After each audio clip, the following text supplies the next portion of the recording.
여러분, 우리가 매일같이 쓰는 이 챗 GPT가 사실은 어마어마한 에너지 블랙홀이라는 거 혹시 알고 계셨나요? 네, 맞습니다. AI 혁명이 지금 전력 시장의 판도를 완전히 뒤흔들고 있거든요. 그래서 오늘 분석에서는요, 이 거대한 에너지 전쟁의 최종 승자가 과연 누가 될 것인지, 그리고 우리 투자 포트폴리오에는 어떤 기회가 숨어 있는지 아주 깊숙이 파헤쳐 보겠습니다. 자, 본격적인 분석에 들어가기 전에 이거 하나는 꼭 짚고 넘어가야겠습니다. 오늘 제가 드리는 모든 정보는 여러분의 투자 판단을 돕기 위한 참고 자료일 뿐 특정 종목을 사시라, 파시라 이렇게 추천하는 게 절대 아니라는 점을 분명히 말씀드립니다. 모든 투자의 성공과 책임은 결국 우리 투자자 자신에게 있다는 것, 이건 기본 원칙으로 꼭 기억해 주셨으면 합니다. 오늘 우리가 함께 떠나볼 여정의 지도입니다. 첫 번째, AI가 왜 이렇게 전기를 잡아먹는 하마가 됐는지, 두 번째, 그 해결사로 왜 하필 원자력이 다시 소환되었는지, 그리고 세 번째, 수많은 경쟁자들 속에서 왜 팀 코리아가 가장 반짝이는 별인지 제가 순서대로 착착 증명해 보여드릴게요. 마지막에는 제 20년 경험을 녹여낸 실전 투자 전략까지 싹 다 풀어드릴 테니까요. 채널 고정 아시죠? 네, 첫 번째 섹션입니다. 바로 AI가 불러온 에너지 전쟁. 어떤 기업에 투자할지 논하기 전에요. 우리는 먼저 이 전쟁의 스케일이 도대체 얼마나 거대한지부터 체감해야 합니다. 왜냐하면 모든 위대한 투자는요, 시대의 거대한 변화를 읽는 바로 그 지점에서 시작되기 때문입니다. 347테라와트시. 자, 이 숫자가 어느 정도인지 감이 잘 안 오시죠?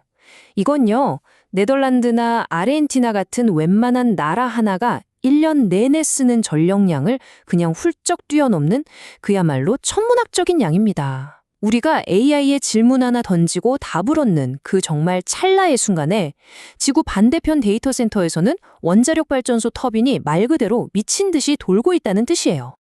바로 이 슬라이드가 문제의 핵심을 아주 정확하게 보여주고 있습니다. 자, 왼쪽 차트부터 한번 보실까요? AI가 데이터 센터 전력에서 차지하는 비중이 불과 4년 만에 3배로 폭증합니다. 근데 정말 놀라운 건 오른쪽이에요. 이 엄청난 전력을 다 감당하려면 대형 원전이 무려 44개가 추가로 필요하다는 계산이 나옵니다. 현실적으로 이 정도 규모의 안정적인 전력을 1년 365일 24시간 내내 공급할 수 있는 대안은 현재로선 없다고 봐도 무방합니다. 그런데 이건 단순히 AI만의 이야기가 아닙니다. 지금 화면에 보이는 IEA, 그러니까 국제에너지기구의 전망치를 보면요, 전 세계가 안정적인 기저발전을 위해서 원자력으로 다시 돌아가고 있다는 거대한 흐름을 읽을 수 있어요. 특히 저 APS 시나리오, 즉 각국 정부가 발표한 목표대로만 진행된다고 해도 원자력 발전량은 2050년까지 지금의 2배 이상으로 늘어난다는 겁니다. 거대한 돈의 흐름이 어디로 향하고 있는지 보여주는 아주 명확한 신호죠. 그럼 이 엄청난 에너지 문제를 해결할 열쇠, 과연 무엇일까요? 네, 맞습니다. 바로 원자력입니다. 한때는 모두가 기피하던 대상이었던 이 원자력이 어떻게 다시 세계 에너지 시장의 중심으로 이렇게 화려하게 복귀하고 있는지 그 드라마틱한 반전의 서사를 지금부터 따라가 보겠습니다. 이 타임라인을 한번 보세요. 변화가 얼마나 급진적인지 바로 알 수 있습니다. 우크라이나 전쟁이라는 지정학적 충격이 정말 모든 것을 바꿔놓았어요. 에너지 안보가 생존의 문제가 되니까 스웨덴, 벨기에처럼 탈원전의 상징과도 같았던 나라들마저 앞다투어서 정책을 뒤집고 있습니다. 심지어 미국에서는요, 정당을 가리지 않고 2050년까지 원자력 발전 용량을 무려 4배로 늘리자는 초강력 드라이브가 걸리고 있어요. 이건 단순한 정책 변화가 아니라 패러다임의 대전환이라고 봐야 합니다. 아니, 왜 이렇게 갑자기 태도를 바꿨을까요? 바로 이 지도에 답이 있습니다. 유럽 국가들이 러시아의 가스관에 말 그대로 목줄을 잡혀 있었던 모습이죠. 이건 라이벌 국가가 우리 집 보일러 온도 조절기를 쥐고 있는 상황이나 마찬가지였거든요. 이젠 더 이상 그런 굴욕적인 상황을 용납하지 않겠다. 바로 이 지정학적 결단이 원자력의 부활을 이끈 가장 강력한 동력인 셈입니다. 그렇다면 이 막대한 돈은 과연 어디로 향하고 있을까요?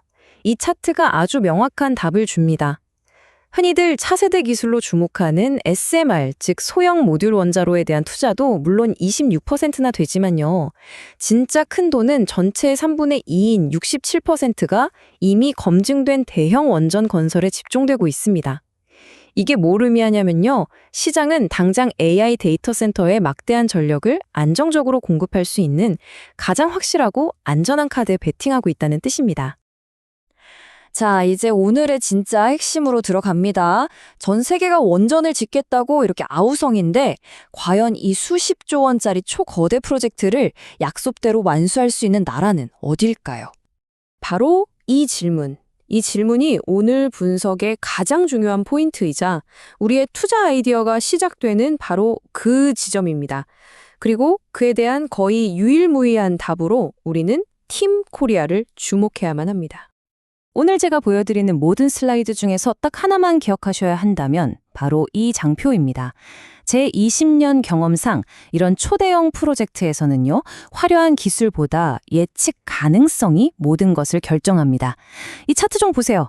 미국, 프랑스 같은 쟁쟁한 경쟁국들의 프로젝트가 어떻게 계획보다 비용과 시간이 막 두세 배씩 늘어나면서 악몽으로 변했는지 명확하게 보이죠. 반면에 저기 UAE 사막 한가운데서 건설된 바라카 원전은 거의 계획 그대로 완벽하게 끝났습니다. 이게 바로 한국의 압도적인 경쟁력, 온타임, 온버젯, 즉 약속을 지키는 능력입니다. 그리고 이 온타임, 온버젯 능력은 하루아침에 뚝딱 만들어진 게 아닙니다. 화면 왼쪽 차트는 2008년 UAE 수주 당시의 원자료별 건설 단가인데요. 이때부터 이미 한국의 APR 1400 모델은 가장 저렴한 옵션 중 하나였죠. 이건 표준화된 설계와 효율적인 공급망 관리 덕분이에요. 그리고 10년이 훌쩍 넘은 지금 오른쪽 차트를 한번 보시죠. 경쟁사들의 단가가 인플레이션과 비효율 때문에 천정부지로 치솟는 동안에도 한국은 여전히 압도적인 가격 경쟁력을 유지하고 있습니다. 이게 바로 수십 년간 꾸준히 쌓아온 기술력과 강력한 협력업체 생태계의 증거라고 할 수 있죠. 이렇게 낮은 건설비와 정확한 공사 기간이 어떤 결과로 이어지는지 이 LCOE, 즉 균등화 발전 비용 차트가 아주 명확하게 보여줍니다. 이걸 쉽게 말하면요. 그냥 전기 1메가와트시를 생산하는 데 드는 총 원가라고 생각하시면 돼요. 그런데 한국이 경쟁국인 미국이나 프랑스의 거의 절반 수준입니다. 발주하는 나라 입장에서는 가장 싸고 안정적으로 전기를 생산할 수 있는 최고의 파트너라는 뜻이죠. 이것이야말로 한국의 뛰어난 프로젝트 관리 능력과 기술력이 만들어낸 최종 성적표인 셈입니다. 그럼 이 압도적인 경쟁력을 자랑하는 팀 코리아를 구성하는 핵심 선수들은 과연 누구일까요? 저는 이들을 각자 전문 분야를 가진 하나의 슈퍼그룹 아이돌에 비유하고 싶어요. 지금부터 이 월드클래스 멤버들을 한 명씩 소개해드리겠습니다. 자, 이 테이블을 보면 앞으로 열릴 파티의 규모가 얼마나 큰지 한눈에 딱 들어옵니다. 이미 우선협상 대상자로 선정된 30조 원 규모의 체코 원전부터 시작해서요. 불가리아, 사우디, 폴란드, 그리고 기존 바라카 원전의 후속 사업까지 전부 조 단위가 넘는 거대한 프로젝트들이고 팀 코리아가 가장 강력한 우승 후보로 거론되는 바로 그 무대들입니다. 첫 번째 멤버, 팀의 리더이자 현장 지휘관, 바로 현대건설입니다. 이들이야말로 온타임 온버젯을 현실로 만드는 챔피언이죠. UAE 바라카 프로젝트를 성공적으로 이끌었던 그 경험은 그 어떤 서류보다 강력한 이력서입니다. 수천 개의 협력사와 수만 명의 인력, 그리고 수십만 개의 부품을 오차없이 지휘하는 이들의 프로젝트 관리 능력, 이것이야말로 팀 코리아 경쟁력의 심장이라고 할 수 있습니다. 두 번째 멤버는 두산 에너빌리티입니다. 현대건설이 현장의 지휘관이라면 이들은 팀의 기술적 심장이라고 할 수 있죠. 원전의 핵심인 원자로와 터빈 발전기는 전 세계에서 정말 몇 안 되는 기업만 만들 수 있는 극강의 기술력이 필요한 초정밀 부품이거든요. 수십 년의 연구 개발과 막대한 설비 투자가 필요한 이 분야에 높은 진입 장벽이 바로 이 회사의 아주 강력한 경제적 해자, 모트가 되는 겁니다. 자, 이제 실전 투자로 한번 들어가 보겠습니다. 아무리 좋은 투자 아이디어라고 해도요, 위험 요소를 점검하지 않으면 안 되겠죠? 롤러코스터가 아무리 짜릿해도 안전벨트부터 확인하는 게 바로 프로 투자자의 기본 자세 아니겠습니까? 이 슬라이드에 잠재력과 리스크를 보기 쉽게 정리했습니다. 상승 잠재력은 아주 명확하죠. 거대한 글로벌 수요, 한국의 독보적인 경쟁력, 그리고 눈앞에 쫙 펼쳐진 수주 파이프라인. 하지만 리스크도 분명히 존재합니다. 발주국의 정치 상황 변화가 가장 큰 변수고요. 또 국내 정책의 변동성, 그리고 국가의 지원을 등에 업은 프랑스 EDF나 러시아 로사톰 같은 경쟁자들의 도전도 항상 염두에 두어야 합니다. 그래서 이런 리스크를 관리하기 위한 실전 팁 하나를 드릴게요. 바로 스톱로스, 즉 손절매 주문을 활용하는 겁니다.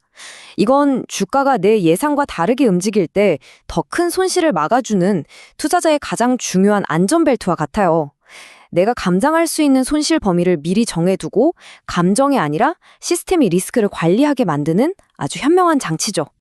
마지막으로 제 20년 투자 경험에서 얻은 가장 중요한 교훈 하나를 말씀드리겠습니다. 주식시장은요, 꿈을 파는 이야기로 가득합니다. 하지만 진짜 돈은 꿈이 아니라 결과를 만들어내는 기업이 법니다. 수많은 미래 기술에 대한 화려한 보고서보다 UAE 사막에서 약속을 지켜낸 팀 코리아의 실적 하나가 훨씬 더 강력하고 믿을 수 있는 투자 이유가 된다는 것입니다. 미래 에너지 패권을 둘러싼 경주는 이미 시작됐습니다. 가장 확실한 트랙 레코드를 가진 팀 코리아, 과연 이 레이스의 최종 승자가 될 수 있을까요? 오늘 분석이 여러분의 현명한 판단에 도움이 되었기를 바랍니다. 구독과 좋아요, 알림 설정으로 다음에도 이렇게 날카로운 분석 놓치지 마시고요.